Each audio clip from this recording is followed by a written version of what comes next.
What's up, everybody? Welcome back to another episode of the Lights Out Podcast. I'm your host, Josh. As always, I've got my producer, Joel, in the building with me, and today we are back with another haunting episode. Today we're going to be diving into the absolutely spooky haunting of the RMS Queen Mary. If you don't know what RMS means, it means Royal Mail Ship. And the Queen Mary, I don't think a lot of people know this, but the Queen Mary is actually quite a bit bigger than the Titanic. So this is a massive, massive ship at 1,018 feet long and more than 81,000 tons.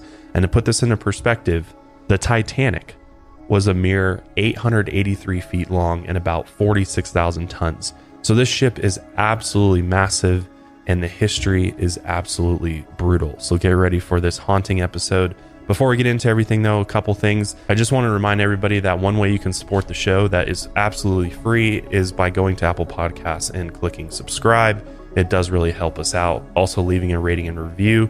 We absolutely love to see those as well. We actually take our reviews and ratings very seriously, and we like to look at your guys' feedback on the episodes as well as what content you want to see. I mean, we're kind of cycling through some different things, and I'm never really sure what you guys like to watch more from us. So definitely let us know. Drop a comment if you're watching on YouTube, what you guys want to see coming up. But I've got some things planned that I think you guys will really enjoy, and a lot of you have requested. So definitely let us know what you think. But this episode is brought to you by everyplatestamps.com and care of. More on them later. But let's not waste any more time and let's just jump right into this absolutely creepy history of the RMS Queen Mary. Our story begins in March 1966. In the waking hours of a cold morning at sea, the RMS Queen Mary plunged through the Atlantic. Each ocean wave gently rocked the ship back and forth. All was silent as most of the 3,000 guests and crew slept until sunrise, and only a handful of crewmen worked the late shift. In the belly of the ship, a small horn blew, and lights upon the walls flashed, and the routine watertight drill had just begun. Each waterproof hatch began to close right on schedule, as this is a standard procedure for preventing water from breaching the ship in the event of a disaster. Made of pure steel, each hatch crept along its track and sealed the engine room doors shut. During the drill, a man named Cripps, a refrigeration greaser, made his way through the engine room. He made his rounds checking the oil levels on each machine as he had done every morning before. It was a day like any other, or so he thought. Even in his darkest nightmares, he wouldn't have expected the gore and horror he was about to see. John Petter, a young bilge pumper who often worked in the engine room, was only 18 years old. Bright-eyed and a bit foolish, he often slacked off in the engine room. John liked to play a game of chicken when the hatches shut for watertight drills, and this time, John had lost the game. From liver to collarbone, the boy was smashed in the door frame. His face turned blue, and a line of blood ran from his nose. His eyes turned back into his head, and in his hand he held a wrench, which he must have been using to pry the door open in an attempt to free himself. Unable to remove him, Cripps ran to find help. He rounded up any nearby crew members and returned to poor John, caught in the hatch. A pool of blood formed on the ground below. They opened the door and set John gently on the floor, and one of the crew radioed a night shift nurse to come quickly. When she arrived, John was unresponsive, and she administered a dose of morphine, praying that whatever pain John might have been experiencing would soon be over. They then placed John on a stretcher and quickly transported him to the ship's hospital, but he was immediately pronounced dead upon arrival. They would one day call his crewmate Half-Hatch Harry, although Cripps would always remember him by his real name, John Petter. To this day, it is said that the ghost of Half-Hatch Harry still haunts the engine room. He has been seen wandering near hatch number 13. A young man with a patchy beard dressed in a boiler suit walks the corridors, and some say he is looking for his wrench, the same one he had used in an attempt to free himself from the fateful hatch. Perhaps he thinks the wrench might free himself from his ghostly prison if he finds it. Some of the workers claim to hear strange metallic noises nearby. and some have even been chased by dark shadows. For the ship, the death of John Petter would be another ordinary day in its long list of horrors, and his ghost is one of many to haunt the decks of the RMS Queen Mary. So going back a bit, let's look at the history of the Queen Mary and how we got to this point. By the early 1900s, luxury transatlantic passenger ships had become the most popular way of traveling to the New World and back. Millions of people crossed the ocean in search of opportunity and adventure. Yet before they reached the shores of a new world, they wanted a cocktail bar and a private suite on their voyage, riding in luxury. The British built many ocean liners, adding to the long list of their already impressive sea vessels. Only one would dwarf every other ocean liner, the Queen Mary. Little did the engineers and metalworkers know that they had built one of the most haunted places in the entire world. 2 times bigger than the Titanic, the RMS Queen Mary cruised the icy Atlantic on its maiden voyage on May 27th, 1936. It would sail the seas for another 31 years. These massive passenger ships, no longer a simple means of travel, delivered the highest quality room and board. The luxurious ship was dressed up with 2 cocktail bars, 2 swimming pools, 5 dining rooms, 5 lounges, and even a ballroom. Every first-class passenger packed an expensive suit or evening gown for the journey. The interior was designed with an Art Deco style, a style trendy at the time, and many of the walls were designed with inlaid wood paneling with heavy coats of shiny lacquer. Although beautiful to most, this shining decor gave some of the rooms an eerie, claustrophobic feeling. Which that's one of the things for me whenever I've been on a ship, and I haven't been on a cruise ship, actually, a very large cruise ship. I don't think you have either, have you? No, I haven't yet. And like, I went on a cruise ship, a small one out of Miami to the Bahamas. It was like a 2-night thing, and it was horrible. It wasn't that big of a ship. It was actually pretty small. Oh, yeah? Why was it horrible? Just because the rooms that you stay in are like literal like closets. Like you definitely get a and there's no, like ours just had like a little porthole to look outside. Shit. And you kind of feel like you're like in a jail cell. Yeah, I could see that. And I don't know about you, but I get kind of claustrophobic. Like when I'm in a closed space. I like big open spaces where I can look out and feel spacious. And when I feel like I'm like closed up, starts freaking me out a little bit. Yeah, same here. How long was that cruise though? It was only a couple days. It was like a weekend cruise. Oh, that's good. It was all right, but afterwards it was like, yeah, I don't know if I want to go on a cruise ship. Just because, I don't know, it's just like the idea of being, on a ship in the middle of the ocean is also kind of freaky to think about. And you also, once you get out into the open ocean, it's totally different versus like cruising on a boat near land. Oh, I could see that. Because the waves just get so much bigger. So big. So you start feeling like dropping feeling over and over again. That would make me seasick. Yeah, if you get seasick easily, then a cruise ship is probably not the best place for you. I mean, some of the big cruise ships these days, and something like the Queen Mary, with how big it is, you're not going to feel the ocean quite as much because it's just so massive that it's going to sort of gotcha. Absorb the impact of the waves a little bit more. But still, I in this case, with the wood paneling everywhere, I can imagine that in some of the rooms it would feel a little bit claustrophobic, but very luxurious at the same time. And despite its impressive reputation of luxury and fame, the RMS Queen Mary would be plagued by death and disaster for the rest of its 31 years of service. Its countless hauntings would remain in the darkest corners of the ship long after its retirement. Through all of its death and disaster, it would continue to soldier on through the decades. During the outbreak of World War II, the ship was converted into a troop ship, transporting 810,000 troops during her service and several prisoners of war. They nicknamed the Queen Mary the Grey Ghost for its plain color, incredible speeds, and its shroud of mystery during the war. Yet its nickname would quickly mean something else entirely. After the war, Britain converted the ship back into a luxury passenger ship, and it resumed its regular duties of transporting passengers in search of a grand voyage. In the 1960s, the jet era boomed, and flight became the preferred method of travel. The Queen Mary eventually retired from the seas in 1967. The ship took one last journey across the ocean, and today it is permanently moored off the shores of Long Beach, California. It will spend the rest of its days as a hotel, restaurant, and museum, as well as a lightning rod of paranormal activity. Throughout its entire career as a passenger ship, the Queen Mary transported 2.2 million people across the Atlantic Ocean. Of those 2.2 million people, 49 deaths have been officially reported on board, as well as 329 additional deaths from an accidental collision. Many more are believed to have gone unreported. It is said that more than 150 souls haunt the Queen Mary from within. I mean, think about that for a second. 2.2 million people. That's so going many people. through this ship. And lots of deaths too. Yeah.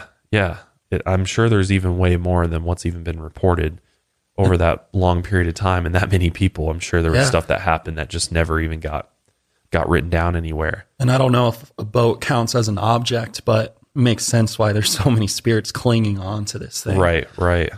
So not only did it see war and, have soldiers aboard and, all that type of energy aboard, then you have just regular passengers probably from all walks of life with all sort of different conditions potentially.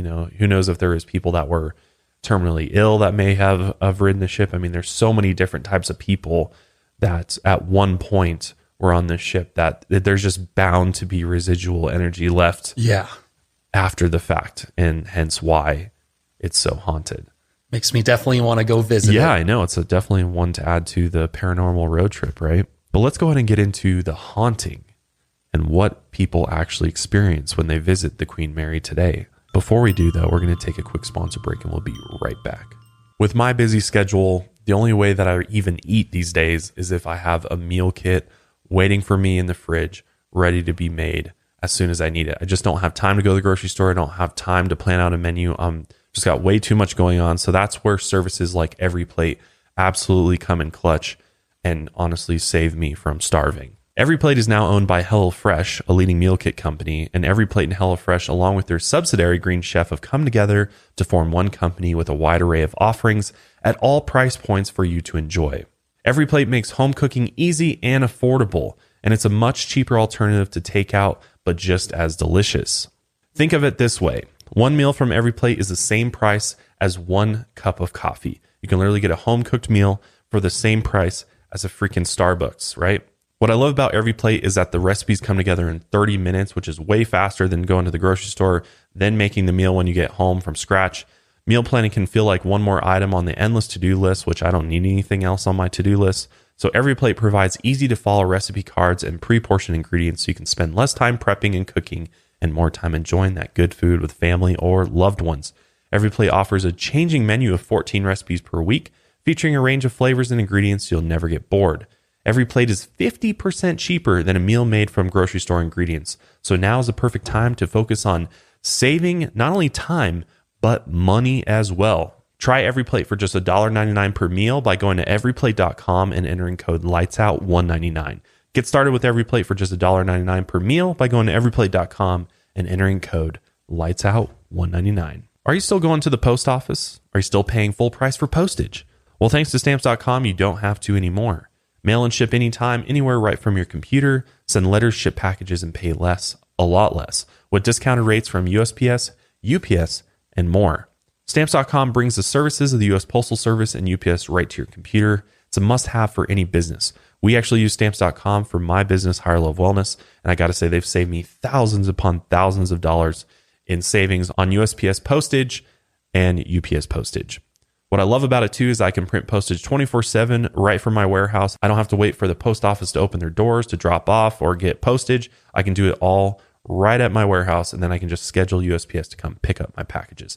Absolutely love it. With Stamps.com, you get discounts up to 40% off post office rates and up to 66% off UPS shipping rates. So Stamps.com is a no-brainer. It saves you time and money, and it's no wonder nearly 1 million small businesses, including mine, already use Stamps.com. So stop wasting time going to the post office, waiting in line that's out the door in order to ship your packages. Go to Stamps.com instead.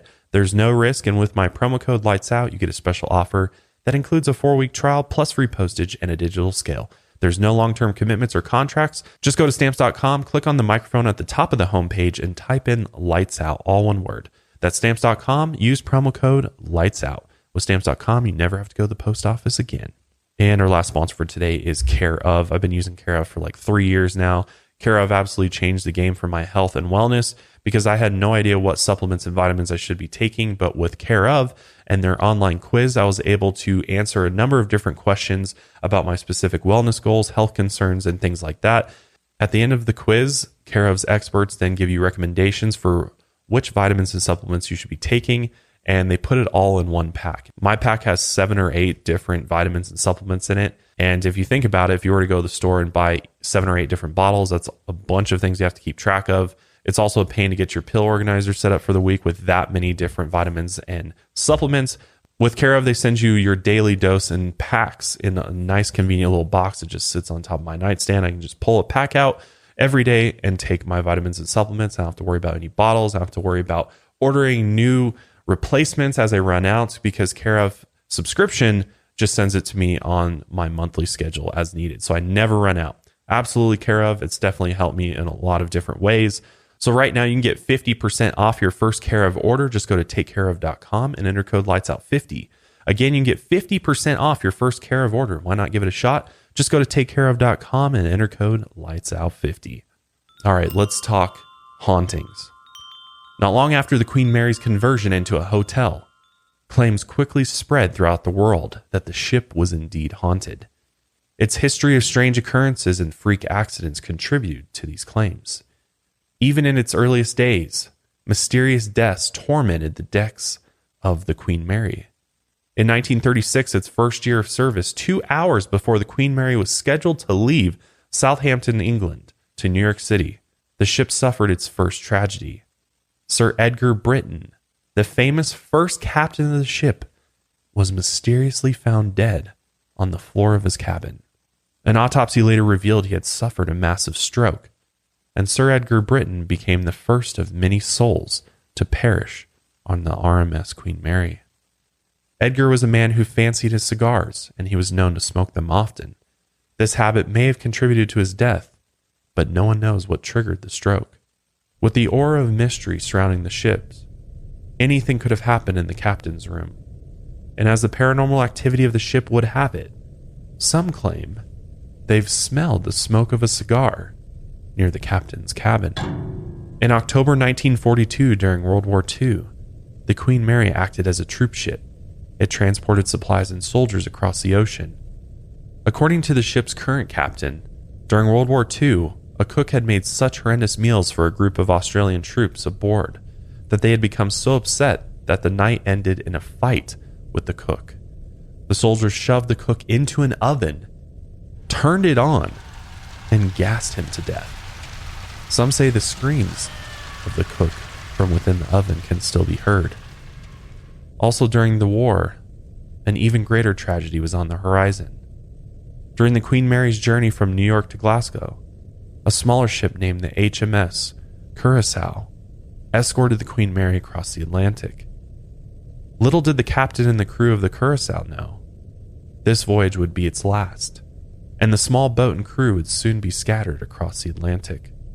The Curaçao had taken the lead in a zigzag formation ahead of the Queen Mary to throw off potential German U-boats that patrolled the Atlantic. And unknown to the captain and crew, the Queen Mary traveled far too fast and caught up to the Curaçao as it traveled in slow, curving lines ahead. Being 20 times larger than the Curaçao, the Queen Mary cut straight through the small ship, tearing the boat clean in half, instantly killing dozens, potentially hundreds of sailors on board. The sound of screeching metal and the screams from dying men can be heard along the Queen Mary's deck.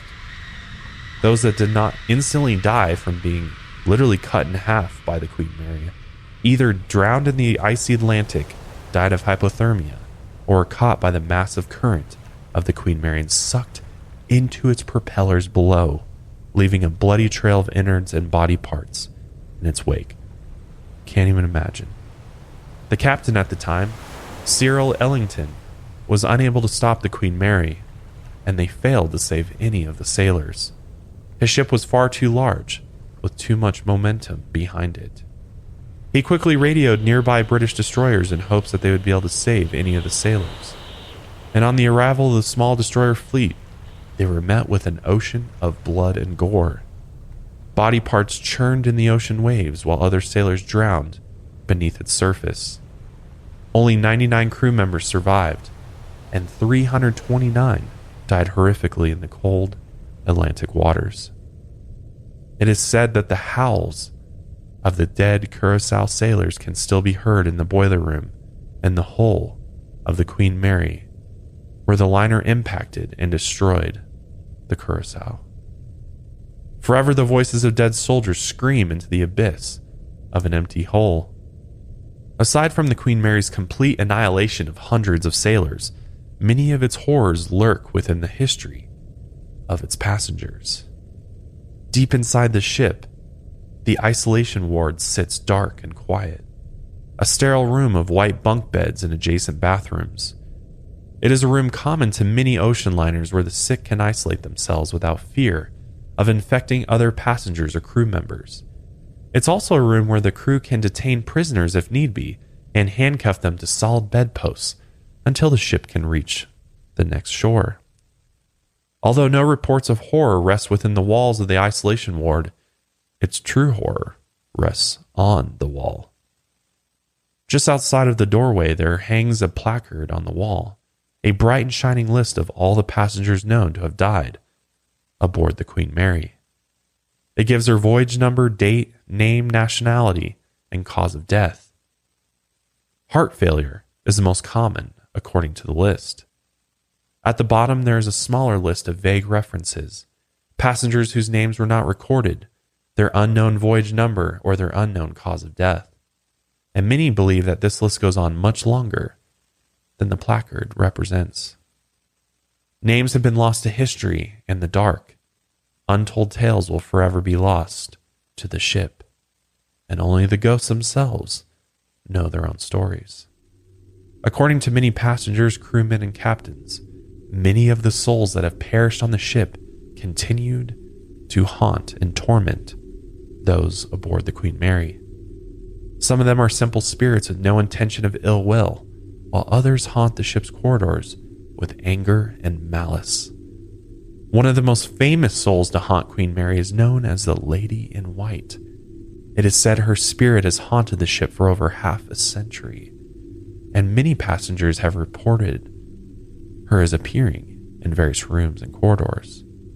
In the ship's heyday of luxury cocktail bars and ballrooms, as it sailed from New York to London, many wealthy passengers took part in the extravagant activities the ship had to offer.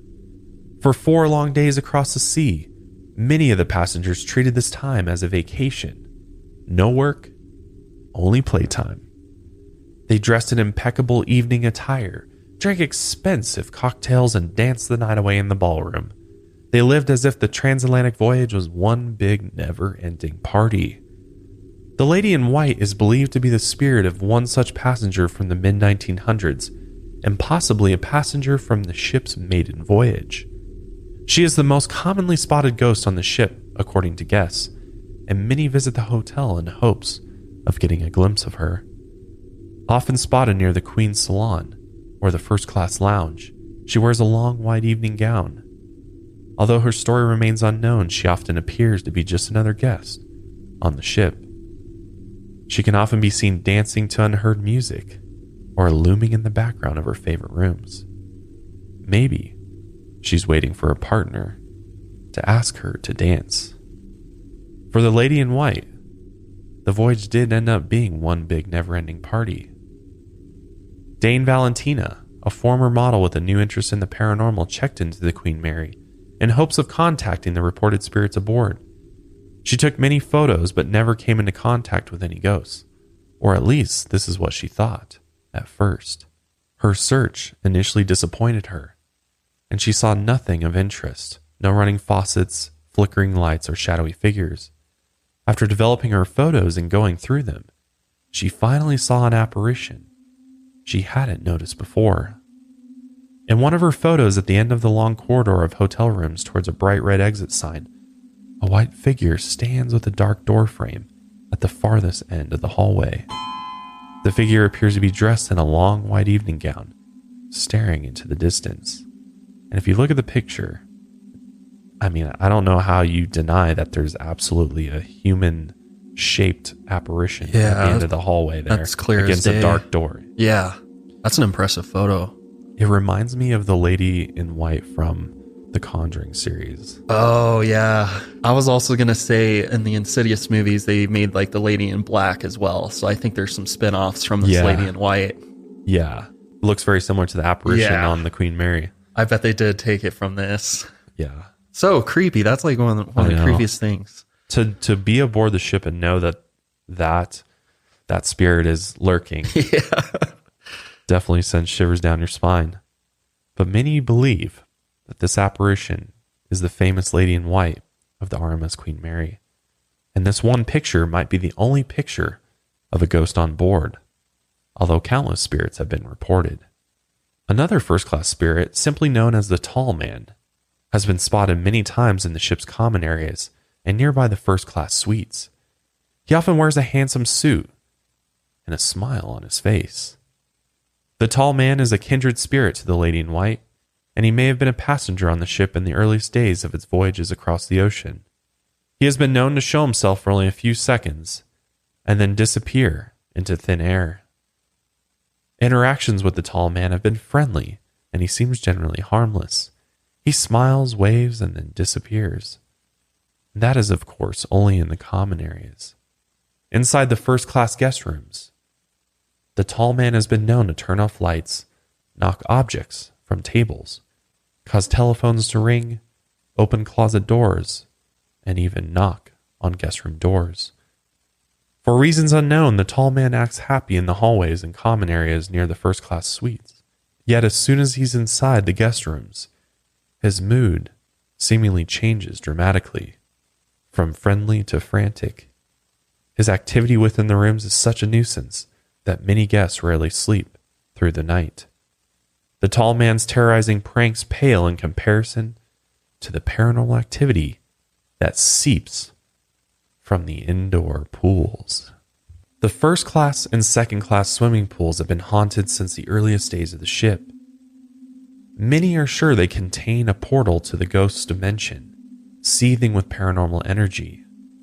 They are the apex of strange activity on the Queen Mary. A concentration of spirit energy resides in and around the pools, and many different ghosts have been seen looming around, even splashing in the water, responding to questions, and raining terror on the passengers and crew.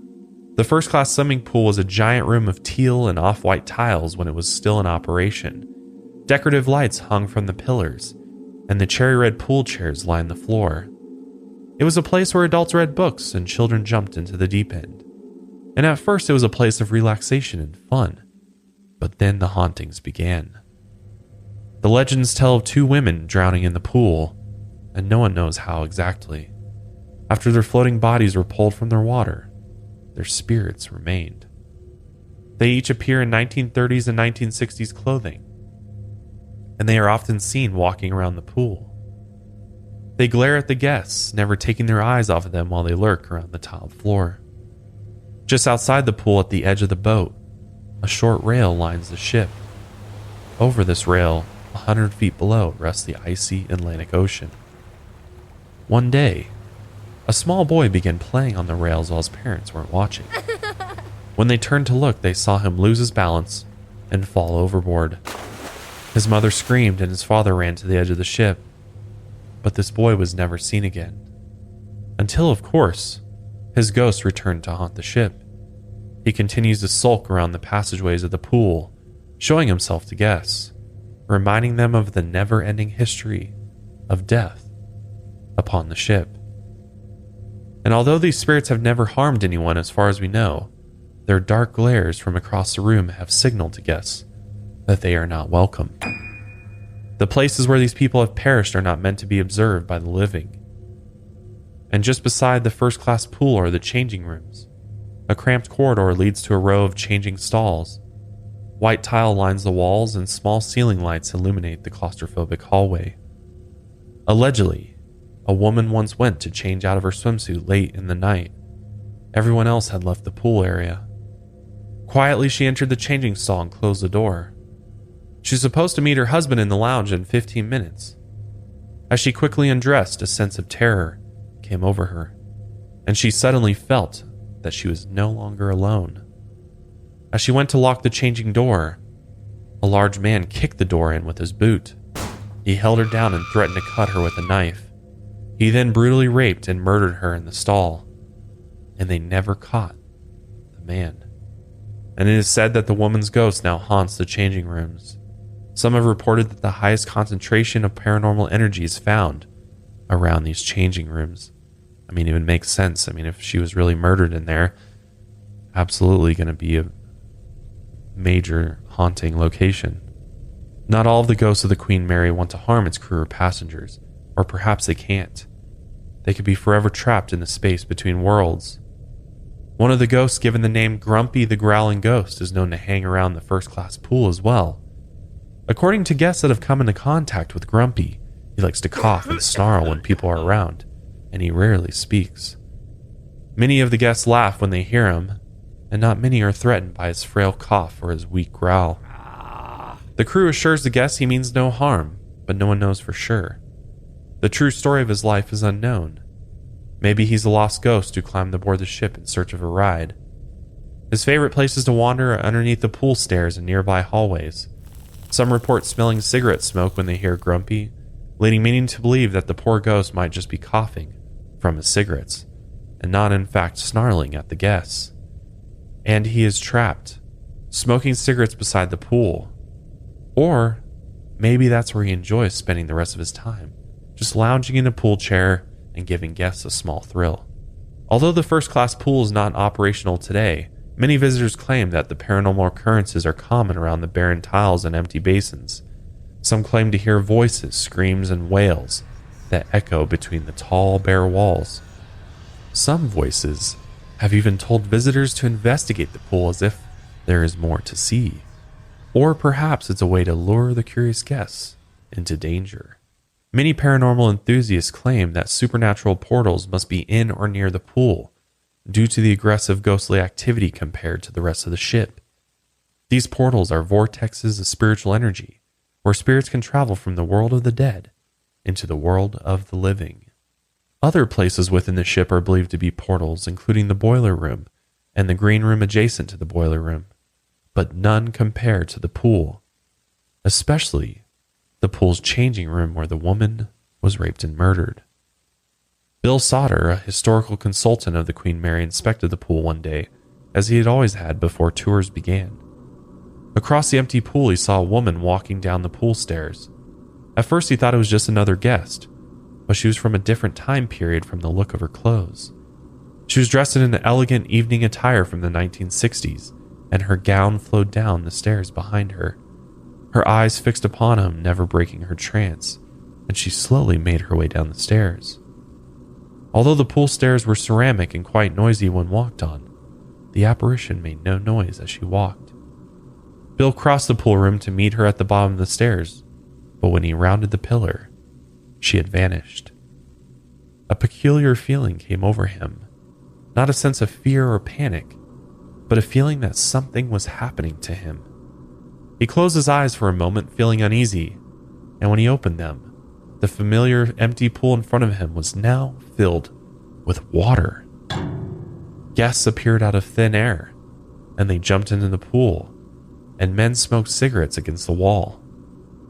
He then walked around the ship, watching a guest stumble through the hallways, holding a cocktail in one hand and a cigarette in the other. In the lounge were people dressed in all different colors. Women showed off their mink scarves, and men wore pencil-thin mustaches on their upper lips. He passed through the lounge, but no one even seemed to notice him. He climbed the stairs to the upper deck and saw that the weather had even changed. The clear sunny skies were now a white sheet of clouds. A few flakes of snow fell down onto the ship. He watched the hustle and bustle of crew members crisscrossing the deck, and although they were busy, Bill overheard their sulking conversations. All of them were depressed that the ship would see its last day at sea, and soon they would be out of work. By next year, the Queen Mary would become a moored hotel. If you're wondering what happened to Bill, well, Bill supposedly traveled back in time. From the sunny skies of modern-day California to the cold European winter of 1966. This was in the last year of the RMS Queen Mary's service as an ocean liner. As he stood on the deck, the uneasy feeling came over Bill again. He closed his eyes, and before he knew it, he was teleported back to present day, back to the first-class pool. And it stood empty, depressing and filled with paranormal activity. After telling his coworkers about the experience, he gathered himself and gave the guests the usual tour. He told them all about his time-traveling journey and the different ghosts that surrounded the pool. He was just thankful that he hadn't become one himself. The most infamous spirit to haunt the pool is the ghost of a young girl named Jackie. According to some, Jackie drowned in the second-class pool, which has now been removed, so she found a new home. She now haunts the surrounding areas of the first-class pool, although no records have ever been found of her being a passenger on the ship. She may have been a stowaway, hidden inside the suitcase of another passenger boarding the ship. Because of her reputation as one of the most responsive ghosts on the ship, many curious passengers attempt to contact her, and many of the skeptics that encounter Jackie tend to change their minds. On December 26, 2015, a tour began just like any other, and the guide took a handful of guests through the various spots around the pool. As they piled into the dark, claustrophobic changing room, 3 of the guests recorded their experience. In the infamous changing room hallway, they set a teddy bear and several other childlike objects on the ground. A single flashlight was placed near their feet, illuminating the teddy bear in the middle of the hallway. All of the guests stood quietly in the dark, waiting for Jackie. For a few minutes there was nothing but silence, and the bear just sat motionless. None of the lights flickered. No breeze or cold air swept through. In the cramped hallway there was no activity whatsoever. And finally, breaking the silence, one of the tour members asked, "Jackie, do you like candy?" And from the darkness came a disembodied voice of a young girl, immediately responding, "Candy." And they all stood there in absolute awe. "Jackie, do you like candy?"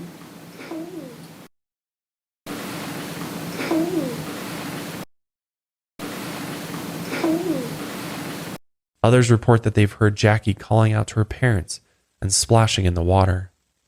Some say they have felt Jackie trying to hold their hand in the dark.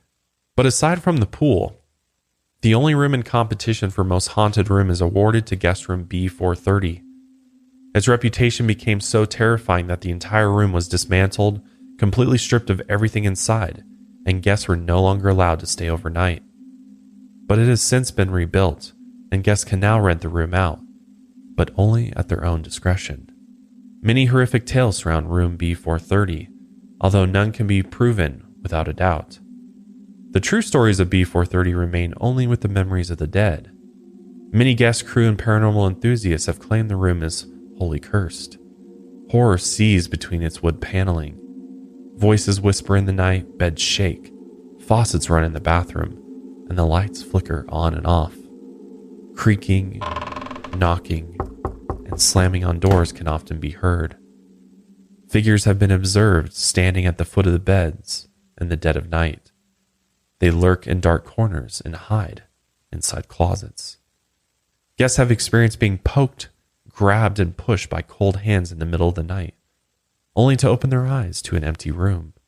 Whatever happened in this room, and whatever horrors lurked behind closed doors, the terrors of history have left behind endless paranormal energy. One story tells the tale of a family tragedy in 1959. A family of 4 rented room B430 on their long journey across the ocean.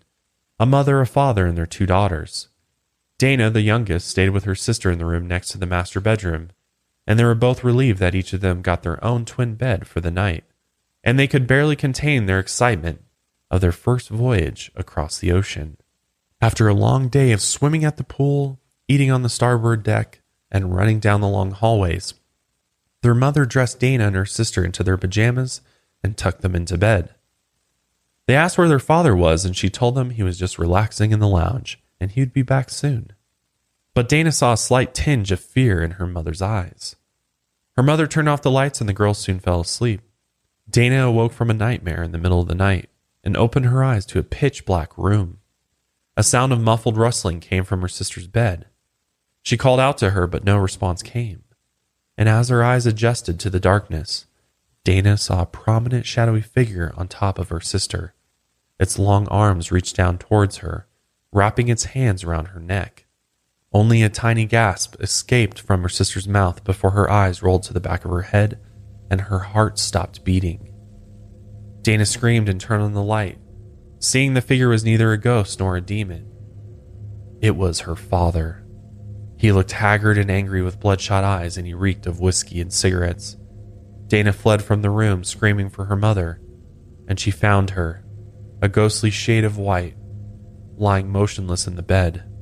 She stared at the ceiling with lifeless eyes, and dark bruises snaked around her neck. In a panic, Dana ran to the closest room she could reach, the bathroom. She tried to shut the door behind her, but her father crashed in. In his hand, he held a glistening revolver, and he raised the gun and pointed the pistol at Dana's heart, where he shot her without hesitation.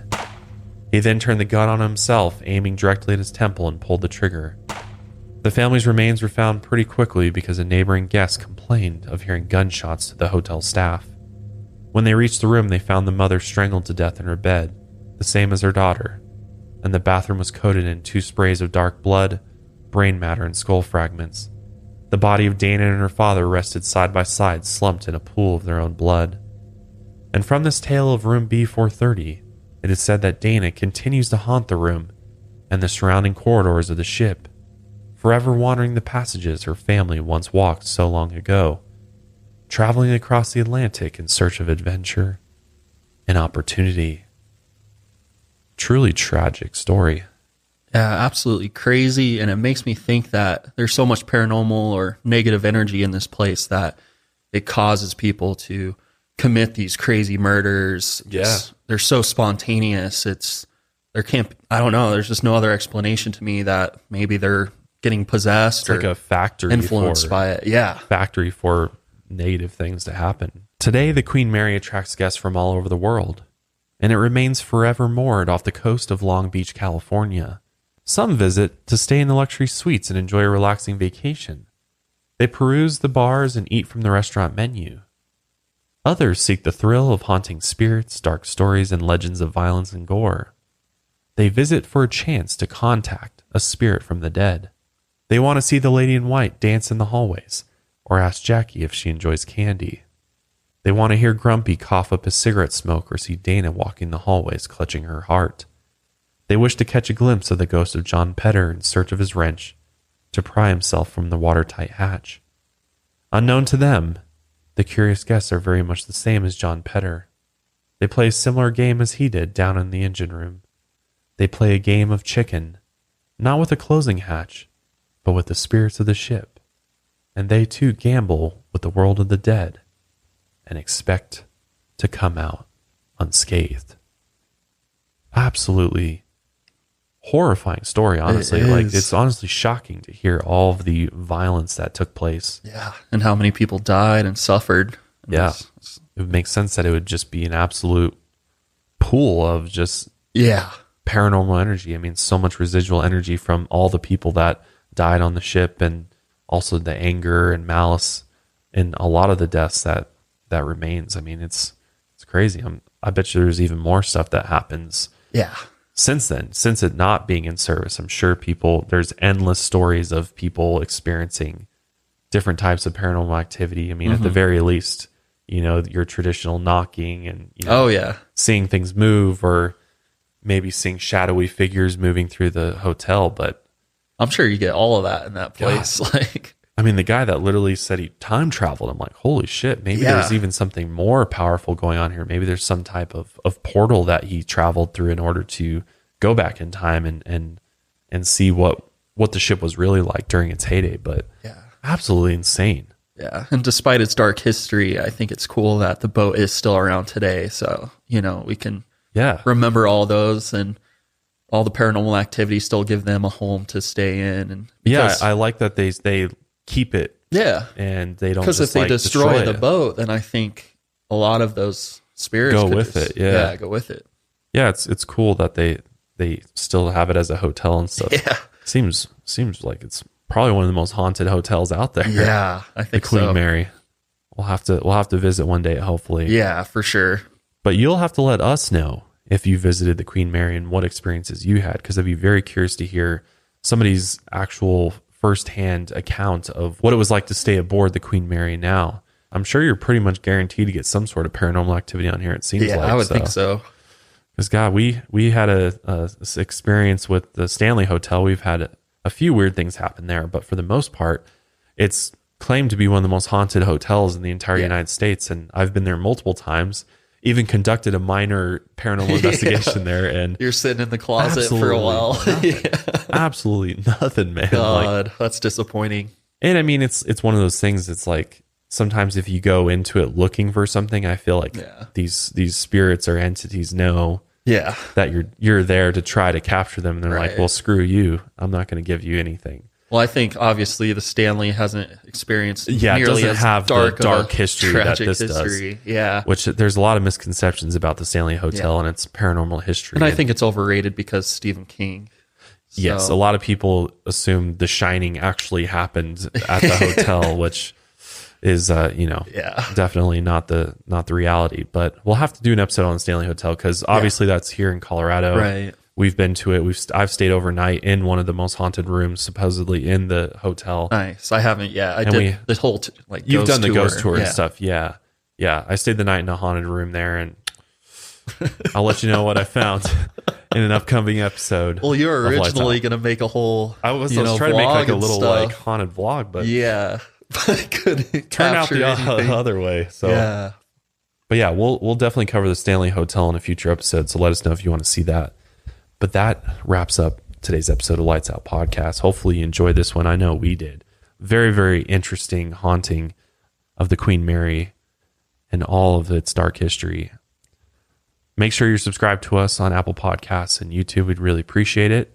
Make sure you check out our sponsors and make sure you check out Higher Love Wellness. I really appreciate it. It's higherlovewellness.com, and you can always use code HOMIES to get 10% off of your order there for all the best premium CBD hemp extract products on the market.